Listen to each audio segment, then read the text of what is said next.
Hello les Gémeaux, j'espère que vous allez bien. On se retrouve aujourd'hui pour découvrir ensemble vos énergies sentimentales pour cette deuxième partie de l'année. Alors comme pour le premier semestre, on va regarder ce qui se passe mois par mois. Et pour rappel, il s'agit d'un tirage général, donc il ne pourra pas parler à tout le monde. Prenez simplement ce qui résonne pour vous. On va commencer ce tirage et cette interprétation par la carte du pardon qui provient de l'oracle des archives akashiques. Alors cette carte du pardon, forcément comme son nom l'indique, elle parle de pardon, mais elle parle aussi de synchronicité, de vérité et d'alignement.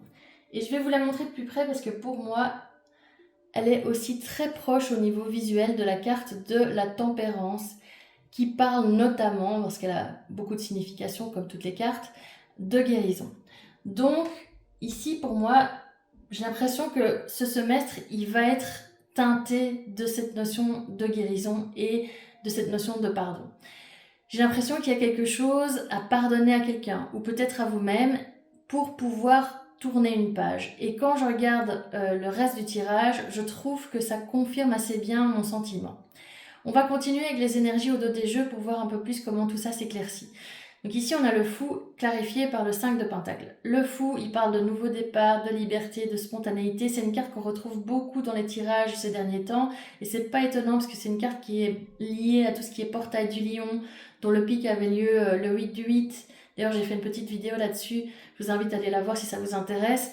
Et puis, c'était aussi les énergies qui étaient liées à l'éclipse. Donc, il y a vraiment beaucoup de fois le fou qui sort dans les tirages ces derniers temps et je pense que c'est pas anodin, que c'est vraiment lié à tous ces événements qui se sont produits ces derniers temps. Donc ce fou, comme je le disais, il parle de spontanéité, de nouveau départ, de liberté. Le 5 de Pentacle, lui, il va parler de manque, de rejet et d'un sentiment de solitude. Donc si on analyse ces deux cartes, pour moi ici avec ce fou, on voit qu'en fait chez vous, il y a une envie de nouveau départ, il y a une envie de tourner une page et d'aller de l'avant. Et avec ce 5 de Pentacle en clarification, on peut justement parler d'une envie de sortir d'un sentiment de rejet ou d'une solitude qui pèse ou encore d'un sentiment de manque. Donc pour moi, c'est vraiment ça qui domine au niveau énergétique votre tirage. On va commencer par juillet. Vous avez le 2 de bâton inversé clarifié par le 6 de coupe inversé également. Alors, le 2 de bâton, quand il est inversé, il parle de difficulté à se projeter, à voir l'avenir, d'hésitation, d'un manque de direction aussi. Le 6 de coupe inversé, lui, parle d'un passé qu'on a du mal à lâcher, d'anciens schémas ou de justement avoir envie de se détacher du passé, mais pas forcément toujours y arriver. Donc si on combine les deux énergies, pour moi en juillet, avec ce 2 de bâton inversé, on voit que vous avez du mal à vous projeter ou que vous ne savez pas très bien où aller au niveau sentimental. Et avec ce 6 de coupe inversé, on voit qu'il y a quelque chose du passé qui vous retient.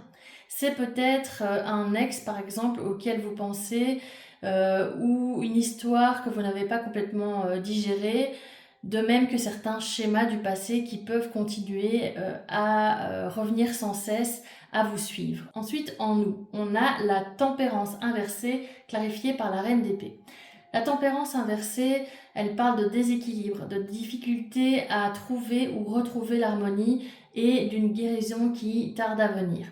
La reine d'épée, elle, c'est quelqu'un qui va être lucide, qui va beaucoup analyser, qui va être assez franche et directe dans sa communication et qui va poser des limites. Donc pour moi, au mois d'août, ce qu'on voit, c'est que, en fait, avec cette carte de la tempérance inversée, qui rejoint celle du pardon, selon moi, j'ai l'impression que vous devez encore apaiser ou guérir une blessure du passé, mais que vous avez encore du mal à le faire. Et qu'avec cette reine d'épée, il y a une volonté justement de comprendre ce qui ne va pas. Vous allez analyser beaucoup, vous allez essayer de prendre du recul. Pour certains ou certaines d'entre vous, ça peut aussi passer par une conversation franche avec quelqu'un où on déballe un peu son sac et on a besoin de dire clairement les choses.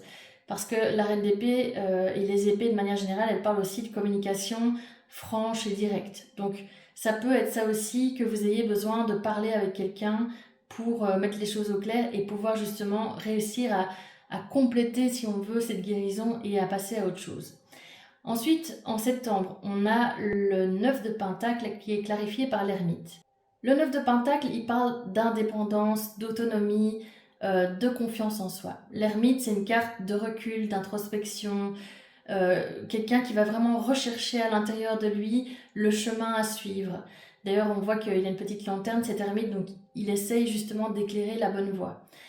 Donc au mois de septembre, avec ces 2 cartes, qu'est-ce qu'on voit? C'est qu'en fait, pour moi, vous recentrez sur vous avec cette carte du 9 de Pentacle qui parle d'indépendance, d'autonomie, etc. On voit que vous reprenez justement cette indépendance, et avec l'ermite, vous prenez du recul sur ce qui s'est passé, et peut-être aussi que vous avez simplement un besoin en septembre de prendre du recul, comme je le disais, d'être seul, de faire en sorte de réfléchir à ce qui s'est passé pour pouvoir justement voir dans quelle direction vous voulez aller et ce que vous voulez mettre en place pour la suite de ce semestre. Ensuite, en octobre, on a le monde qui est clarifié par le page de coupe. Alors le monde, c'est l'accomplissement, la fin de cycle, la clôture. Ça peut aussi être un nouveau cycle qui commence, puisque comme il y a une fin, il y a toujours un début qui suit. Donc voilà, mais ici, je le verrais plus quand même comme une idée d'accomplissement, de fin de cycle. Et le page de coupe, lui, il parle d'une ouverture émotionnelle, de quelqu'un qui va vraiment avancer avec le cœur ouvert. Ça peut aussi parfois parler d'un message qu'on peut recevoir ou de sentiments qui sont en train de naître. Donc en octobre, avec ces 2 cartes, pour moi, déjà avec le monde, il y a vraiment quelque chose qui arrive à sa fin. Un cycle qui se termine, une page qui se tourne. Et derrière, avec ce page de coupe, on voit qu'il y a une nouvelle ouverture au niveau sentimental. Ça peut être, comme je le disais, un message qu'on vous envoie, ça peut être une rencontre que vous faites, ça peut être quelqu'un qui vous montre son intérêt, ou simplement des sentiments qui commencent à grandir en vous. Ensuite, en novembre, on a l'As de Pentacle qui est clarifié par le 8 de coupe. Alors, l'As de Pentacle, c'est l'opportunité. C'est le nouveau départ, mais concret. Il est vraiment là, il y a une proposition, il y a un potentiel de concrétisation, de construction. Le 8 de coupe, lui, il parle de se détacher, d'un départ, mais de quitter quelque chose qui ne vous convient plus, de quelque chose qui n'est plus satisfaisant. Donc pour moi, en novembre, avec ces 2 énergies, ce qu'on voit, c'est que l'As de Pentacle, il vous amène quelque chose de concret. Il y a quelque chose de concret qui peut se présenter. Donc ça peut être une nouvelle relation, on en parlait déjà le mois d'avant, ça peut être une proposition ou en tout cas quelque chose qui peut réellement prendre racine, se construire, etc. Et avec le 8 de coupe, pour moi, il y a cette notion de laisser quelque chose derrière soi, et que justement parce qu'on laisse quelque chose derrière soi, parce qu'on s'éloigne de ce qui ne nous convient plus, il y a quelque chose de concret qui peut prendre forme et qui peut se matérialiser. Enfin, en décembre, on a le 8 d'épée inversé clarifié par le 2 de bâton inversé. On retrouve la même carte qu'au début du semestre, ce 2 de bâton inversé. Donc le 8 d'épée, quand il est inversé, il parle de libération, il parle de sortir d'un blocage, de reprendre aussi son pouvoir. Le 2 de bâton inversé, comme on l'a vu, c'est une difficulté à se projeter, c'est une hésitation, c'est un manque de direction dans sa vie sentimentale. Donc pour moi, en décembre, on voit qu'avec ce 2 de bâton inversé qu'on retrouve, en fait, on a encore et toujours du mal à se projeter. On ne sait pas encore exactement vers où on veut aller, vers quoi on veut avancer. Mais cette fois, je trouve qu'avec ce 8 d'épée inversée, il y a vraiment quelque chose de positif, parce que même si on est toujours dans ces énergies de difficulté à se projeter, il y a une forme de libération avec ce 8 d'épée. On voit que vous avez justement peut-être réussi à vous débarrasser, en tout cas c'est ce qui a l'air de se dessiner ici, de quelque chose, peut-être en pardonnant, comme je le disais, à quelqu'un ou à vous-même, en ayant une discussion franche avec quelqu'un, et on voit que ça déclenche un nouveau cycle, quelque chose qui se met en place, et même voilà, si les choses se mettent en place, il reste quand même encore des difficultés, mais on sent quand même qu'il y a cette libération qui est là, que c'est plus du tout la même énergie, c'est une énergie beaucoup plus positive, une dynamique beaucoup plus positive qu'en début de semestre. Donc finalement, si je regarde l'ensemble du tirage ici, pour moi, je trouve que on voit vraiment une évolution. Au début, il y a ce nouveau départ, mais le passé qui bloque. Et cette notion aussi de pardon qui est importante. Petit à petit, vous prenez du recul avec l'ermite, vous retrouvez votre indépendance. Et puis, on voit qu'il y a une ouverture, il y a quelque chose qui se concrétise, il y a une fin de cycle et puis une forme de nouveau départ qui est possible.